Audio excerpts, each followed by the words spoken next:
Akhil Bharatiya digital media संपादक पत्रकार संघटनेच्या मोहोळ तालुका कार्यकारिणीची नुकतीच घोषणा करण्यात आली असून बालाजी शेळके यांची तालुका अध्यक्षपदी निवड करण्यात आली आहे। राष्ट्रीय अध्यक्ष राजा माने, प्रदेश अध्यक्ष सतीश सावंत आणि पश्चिम महाराष्ट्र अध्यक्ष प्रवीण नागणे यांच्या मार्गदर्शनाखाली मोहोळमध्ये संघटनेची महत्त्वपूर्ण बैठक पार पडली। राज्य प्रसिद्धी प्रमुख धीरज शेळके यांच्या अध्यक्षतेखाली झालेल्या या बैठकीत सोलापूर जिल्हाध्यक्ष सचिन कुलकर्णी यांच्या हस्ते नवनिर्वाचित पदाधिकाऱ्यांना नियुक्तीपत्र देण्यात आली। यामध्ये प्रामुख्याने नानासाहेब नन्नवरे यांची तालुका उपाध्यक्ष, वसीम शेख शहराध्यक्ष, अशोक कांबळे शहर उपाध्यक्ष, सोमनाथ मुसांडे तालुका सचिव, वैभव जावळे खजिनदार, तर दिनेश सातपुते यांची कार्याध्यक्ष। कार्यकारिणी सदस्य म्हणून गोरा कुंभार, बाळासाहेब पारवे, पद्माकर सोनटक्के यांची निवड करण्यात आली आहे।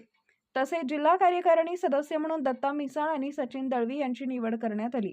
येणाऱ्या काळात मोहोळ तालुक्यामध्ये डिजिटल मीडियाची मोठी फळी निर्माण करून पत्रकारांच्या न्याय हक्कासाठी ही संघटना जोमानं कार्य करेल, असं नूतन तालुका अध्यक्ष बालाजी शेळके यांनी सांगितलं आहे। यावेळी संघटनेचे जिल्हा कार्याध्यक्ष तानाजी जाधव, सिद्धार्थ बसवंत आणि इतर पदाधिकारी मोठ्या संख्येने उपस्थित होते। नवनिर्वाचित कार्यकारिणींचं अभिनंदन होत आहे। ताज्या घडामोडी जाणून घेण्यासाठी शिवशाही न्यूज यूट्यूब चॅनलला सबस्क्राइब करा। आपण हा व्हिडिओ फेसबुकवर पाहत असाल तर फेसबुक पेज फॉलो करा आणि शिवशाही न्यूज.com या आपल्या वेबसाईटलाही भेट द्या।